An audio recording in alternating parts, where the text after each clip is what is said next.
बोलिए श्री सद्गुरु महाराज की जय, सच्चे दरबार की जय। आज हम दिव्य ज्योति जागृति संस्थान की मासिक पत्रिका अखंड ज्ञान से साप्ताहिक सत्संग प्रस्तुत करते हैं और पवन पावन आशुतोष महाराज जी से प्रेरित है। जुलाई 2019 अखंड ज्ञान से लिया गया आज का विषय, मैंने तुम्हारे लिए पूरी मुट्ठी खोली है। महानिर्वाण के वो अंतिम क्षण मार्मिक और कारुणिक महाबुद्ध कुशीनारा नगर के साल वन में सुशोभित थे। पास ही में हिरण्यवती नदी का घाट था। ना जाने क्यों आज उनकी लहरें उन्मादी सी थी। वन के साल वृक्ष भी फूलों से लद गए थे। बेमौसम ही एक ही स्थल पर इन्हीं वृक्षों का झुरमुट फूलों का झूमर बनाए हुए था।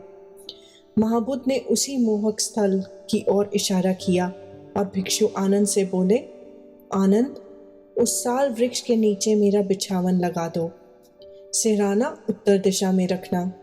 मैं थक गया हूँ, लेटूंगा। जी भंते।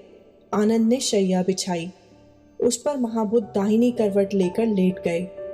लेटे हुए भगवान बुद्ध ने आंखों ही आंखों आनंद को निमंत्रण दिया। आनंद, कम ही घड़ियां शेष हैं। कुछ पूछना चाहो तो पूछ लो। इस मूक आमंत्रण में वही जाना पहचाना अपनापन था। ओह! अब आनंद अपनी वेदना के भारी मेघों को थामे न रख सका। उसकी आंखें बरस पड़ी। गीले कंठ से उसने पूछा, भगवान, सीने में यह कैसी असहनीय पीड़ा हो रही है। महसूस होता है जैसे आप नहीं जा रहे, अपितु पोर पोर से प्राण छूटे जा रहे हैं। बुद्ध के प्रेमियों का ऐसा घोर दुर्भाग्य। महाबुद्ध मुस्कुराते हुए, आनंद, ये दुर्भाग्य नहीं, महासौभाग्य के लक्षण हैं। जानते हो, यह महासौभाग्य कई पड़ावों के बाद सिद्ध होता है। विरले और अनूठे साधक ही इस ऊंचाई तक पहुंच पाते हैं। आनंद तथागत के वचनों को पी रहा था। उसने पूछा, भगवान, आपने जिसे महासौभाग्य कहा, उसका पहला पड़ाव क्या है? महाबुद्ध, मानुष का कलेवर मिल जाना। जिसे मानव तन मिला, समझो उसने महासौभाग्य की पहली सीढ़ी चढ़ ली। आनंद, हे तथागत, दूसरा पड़ाव क्या है? महाबुद्ध, ध्यान से सुनो आनंद। जब गुरु ही तुम्हारे मन हो जाए, बुद्ध ही तुम्हारे हृदय और बुद्ध ही तुम्हारे प्राण, तब समझो तुमने इस अंतिम पड़ाव पर अपना विजय ध्वज लहरा दिया है। आनंद, भंते, क्या इससे ऊपर कोई पड़ाव नहीं?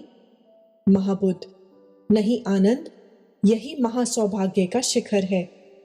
बधाई हो, तुमने इस शिखर को पाया है। इसलिए इसी वियोग की वेदना को जिसे तुम अनुभव कर रहे हो, महाप्रसाद जानो। तथागत ने इतना कहा और फिर उनके होठों पर स्मित मुस्कान तैर गई। आनंद ने गहरी सांस भरी, पर यकायक उसकी दृष्टि ठगी रह गई। उसने देखा, प्रकृति नए अवतार में थी। साल वृक्ष अपनी शाखाएं झुला झुला कर पुष्प बरसा रहे थे।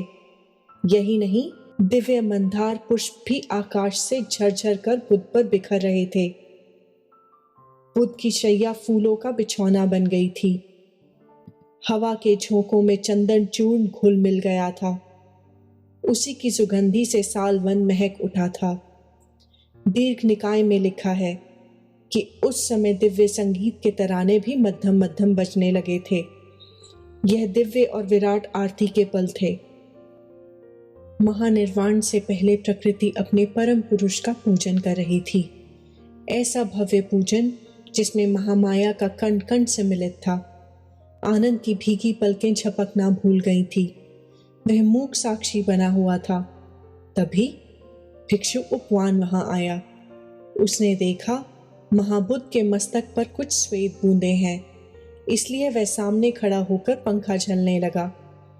उपवान का ऐसा करना स्वाभाविक था, पर इसके बाद महाबुद्ध ने जो किया वह अस्वाभाविक प्रक्रिया थी। भगवान तीव्र स्वर में बोले, हट जाओ उपवान, मेरे सामने मत खड़े हो। उपवान झट से पीछे हट गया। आनंद में शंका उठी। आयुष्मान उपवान तो भगवान के समीपचारी शिष्यों में से एक रहे हैं। इनकी सेवा निर्बाध रही है, फिर आज क्यों तथागत ने इन्हें अपने सामने से हटा दिया? क्या हेतु है? अवश्य कोई गहरा कारण होगा। उपवान भी मायूस सा खड़ा था, यही कारण जानना चाह रहा था। महाबुद्ध स्वयं बोले, जानते हो, 10 लोक लोकांतरों के देवता यहाँ मेरे दर्शन करने के लिए एकत्रित हुए हैं। हे आनंद, इस साल वन में और इसके चारों ओर 12 योजन तक बाल के नोक भर भी स्थान नहीं बचा जहां ये देवता ना खड़े हों। जब उपवान मेरे सम्मुख खड़ा हुआ तो ये देवतागण विचलित हो गए। दुखित भाव से मुझसे कहने लगे, हम आपके दर्शनार्थ बड़ी दूर से आए हैं और यह भिक्षु आपको ढांके खड़ा है। भगवान, इसे हटाइए। परिनिर्वाण के इन अंतिम क्षणों में हमें अपना दर्शन और पूजन करने दीजिए। महाबुद्ध मुस्कुराए और पुनः बोले, इसलिए आनंद, मैंने अपने उपवान को तनिक पीछे हटाया। आनंद पर बस ही घुटनों के बल गिर पड़ा। भावों का आवेश उसके स्वरों में था। भगवान, शायद हम अपने बुद्ध भगवान को ठीक से जान ही नहीं पाए, पहचान ही नहीं पाए। ये देवता बाजी मार गए, यह प्रकृति हमसे जीत गई। आपने हमें अपने दिव्य सानिध्य में इतने वर्ष रखा, पर फिर भी आज तक, इन अंतिम क्षणों तक, हम आपकी आरती का सच्चा थाल ना सजा पाए। आनंद का स्वर रुंध गया, केवल सुबकियां सुनाई देने लगी। इन्हीं के बीच महाबुद्ध का दिव्य स्वर उभरा, आनंद, एक बात सदैव याद रखना, तुम्हारे गुरु तथागत इस संसार में इसलिए नहीं आए थे कि सकल प्रकृति से पूजित हों, परलोक के देवताओं से मानित सम्मानित हों। इनकी श्रद्धांजलियों से वे प्रसन्न नहीं होते। यह सुनते ही आनंद ठिठक सा गया। आंसू पोंछते हुए उसने पूछा, फिर हमारे तथागत गुरु किस पूजन से प्रसन्न होते हैं? महाबुद्ध, जब मेरे शिष्य शिष्याएं और सभी गृहस्थ उपासक ज्ञान के मार्ग पर आरूढ़ होते हैं, मेरे उपदेशों पर आचरण करते हैं, मेरी आज्ञाओं के सांचे में चरित्र को ढालते हैं, यही मेरा यथार्थ पूजन आराधन मान सम्मान होता है। यही मेरी प्रसन्नता का हेतु बनता है। मेरा ऐसा पूजन तुम ही कर सकते हो आनंद, देवतागण नहीं। आनंद गंभीर हो गया, एक गहरी सोच के कुएं में जैसे उतर गया हो। उसमें से एक प्रश्न का घड़ा भरकर लाया, भंते, आपके महानिर्वाण के बाद यदि आगे जीवन में कोई ऐसी परिस्थिति आए जो एकदम नई हो, कोई ऐसी गुत्थी उलझ जाए जिसे पहले कभी ना सुलझाया हो, समाधान के रूप में आपका कोई उपदेश हमारे पास ना हो, तब हम अनाथ क्या करेंगे नाथ? आप साकार नहीं होंगे तो यह नया उपदेश हम किससे पाएंगे? समाधान किससे पूछेंगे? महाबुद्ध ने गहरा सूत्र दिया, आनंद, तुम्हें यह समझना चाहिए कि तुम्हारे तथागत गुरु ने उस आचार्य की भांति तुम्हें उपदेश नहीं दिए जो अपनी आधी ही मुट्ठी खोलता है। कुछ उपदेश शिष्यों को देता है, कुछ रहस्य अपने पास छिपा कर रखता है। मैंने तो एक एक भिक्षु के लिए अपनी पूरी मुट्ठी खोली है। मैंने अपने त्रिकालदर्शी चक्षु से भूत, वर्तमान, भविष्य में हर उस परिस्थिति को देखा है जो तुम्हारे जीवन में घटी या घटेगी। उसी के हिसाब से मैंने एक एक भिक्षु को और संघ समूह को उपदेश दिए हैं। आनंद, मेरे ये उपदेश ऐसा कोश है जो तुम्हें कभी निराश नहीं करेंगे। जब भी तुम इस कोश में हाथ डालोगे, अवश्य ही समाधान का कोई सूत्र पाओगे। मैं भिक्षुओं और सकल संघ के लिए अपने उपदेशों, आदर्शों, नियमों, प्रवचनों का यही कोष छोड़े जा रहा हूं। आनंद प्रार्थी भाव से, भंते, हम में से कुछ भिक्षु इतने सजग और स्मृतिवान नहीं हैं जो आपके हर उपदेश को याद रख पाएं, सही समय पर सही उपदेश का सूत्र लगा पाएं। आपकी अनुपस्थिति में वो क्या करेंगे? एकाएक महाबुद्ध की वाणी प्रखर हो गई। बुलंद स्वरों में उन्होंने सार वचन कहे। आनंद, मैंने जो गूढ़ ब्रह्म ज्ञान तुम्हें दिया है वह जागृत विवेक का दीपक बनकर तुम सबके हृदयों में प्रज्वलित रहेगा। हर अंधेरी परिस्थिति में, हर कदम पर इस दीपक की किरणें तुम्हारा पथ प्रकाशित करेंगी। तुम अपने भीतर से इसी चैतन्य दीपक की शरण लेना। अब दीपो भवः। आनंद निश्शब्द हो गया। नेत्र मूंद कर अपने युग पुरुष तथागत को नमन किया। अपने भीतर उसे एक प्रज्वलित दीपक दिखाई दिया। उसकी प्रखर ज्योति में तथागत गुरु मुस्कुरा रहे थे। उनके नेत्रों में वही निमंत्रण था। आनंद, कुछ पूछना चाहो तो पूछ लो। अब मैं यहां तुम्हारे भीतर से उपदेश दूंगा।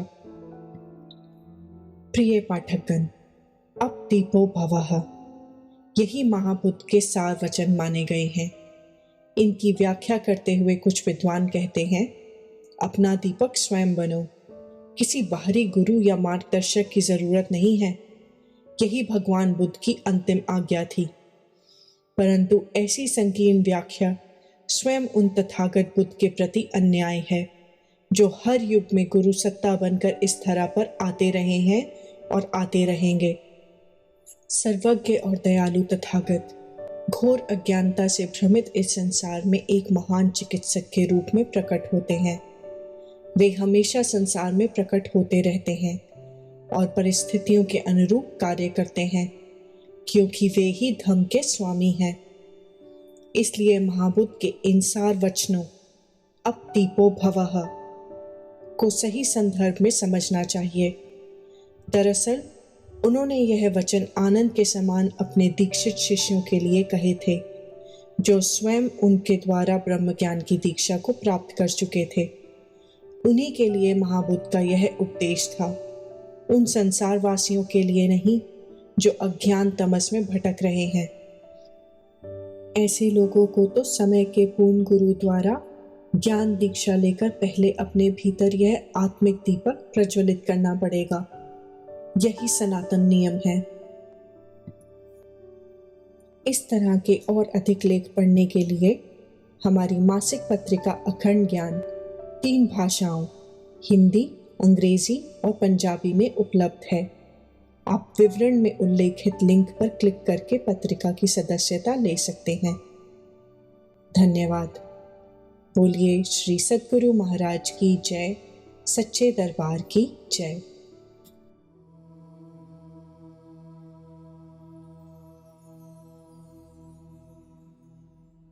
अभी आपने अखंड ज्ञान का सत्संग सुना।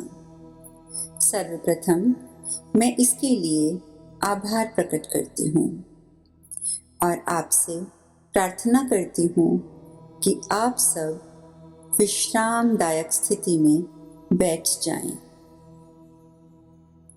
अपने नेत्रों को बंद कर लें। अपना ध्यान सांसों पर केंद्रित करें। एक लंबी गहरी सांस पेट तक भरें। कुछ क्षण रोकें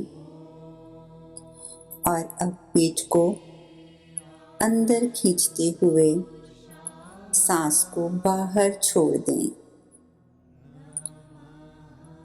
इस प्रकार इन आती जाती सांसों के द्वारा आप शांति के महत्वपूर्ण क्षणों का पूर्ण आनंद लें और इसके साथ साथ विचार करें कि अखंड ज्ञान से आपने आज जो सत्संग सुना है उसकी शिक्षा को आप किस प्रकार अपने जीवन में उतार सकते हैं।